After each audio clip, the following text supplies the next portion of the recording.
foreign ministers from 7 Arab nations, as well as the Palestinian President Mahmoud Abbas, will meet at the United Nations in New York on Monday to press their case. But if history is any guide, the Security Council will likely side with Israel. Kristen Saloomey explains.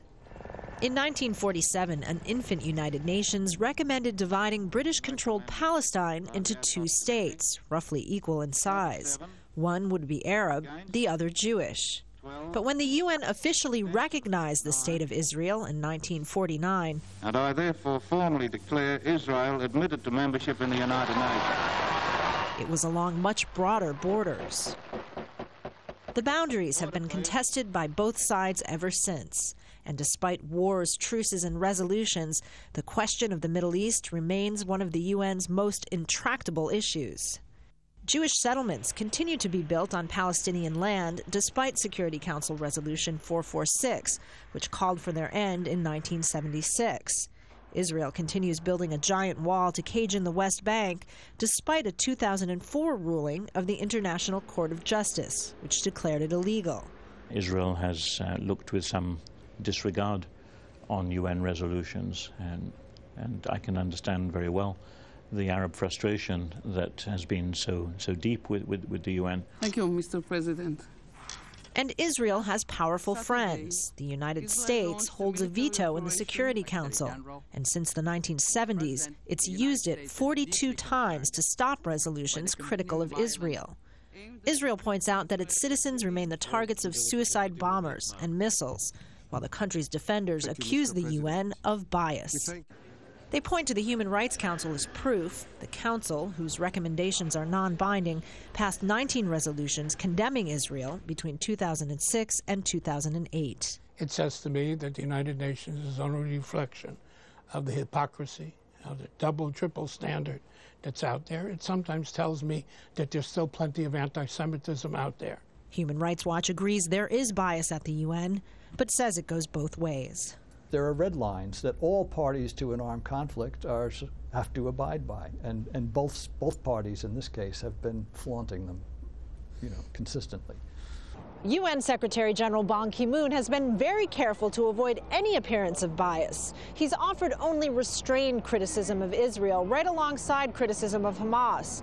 It's an approach that's less likely to offend, but one that's yielded little in the way of results when it comes to Middle East peace. And Kristen Saloomey joins us now live from New York. Kristen, once again, the Security Council action has been thwarted by the United States. Last night's emergency meeting yielded nothing. Can you tell us then why the United States was against calling for a ceasefire?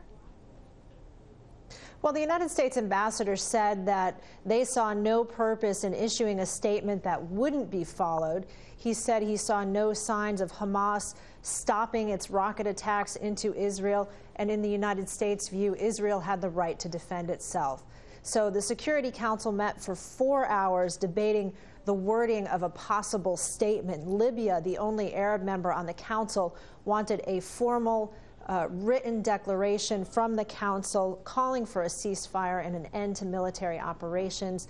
The Libyans had suggested wording that was very similar to a statement that was issued to the press, an oral statement that was issued a week earlier. The United States said that it didn't want to put that same statement on the record. Now, the rest of the council did express some interest in coming up with some sort of a declaration, given the gravity of the situation, but after those several hours of negotiating, no consensus on wording was reached. And briefly, Kristen, with the foreign ministers meeting and President Mahmoud Abbas going to the United Nations in the next couple of days, given the UN's history on this issue, what are they hoping to even gain? Well, Sunday's emergency meeting shows just what they're up against, especially considering that the Arab delegation is somewhat divided in what to do. It's going to be very difficult. They are pushing for a binding formal resolution calling for a ceasefire.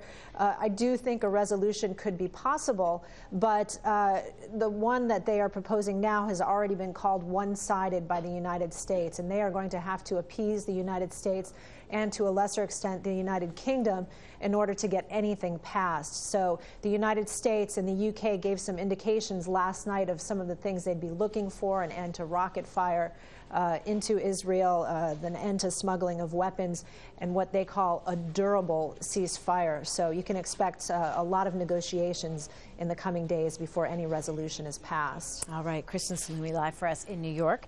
Thank you.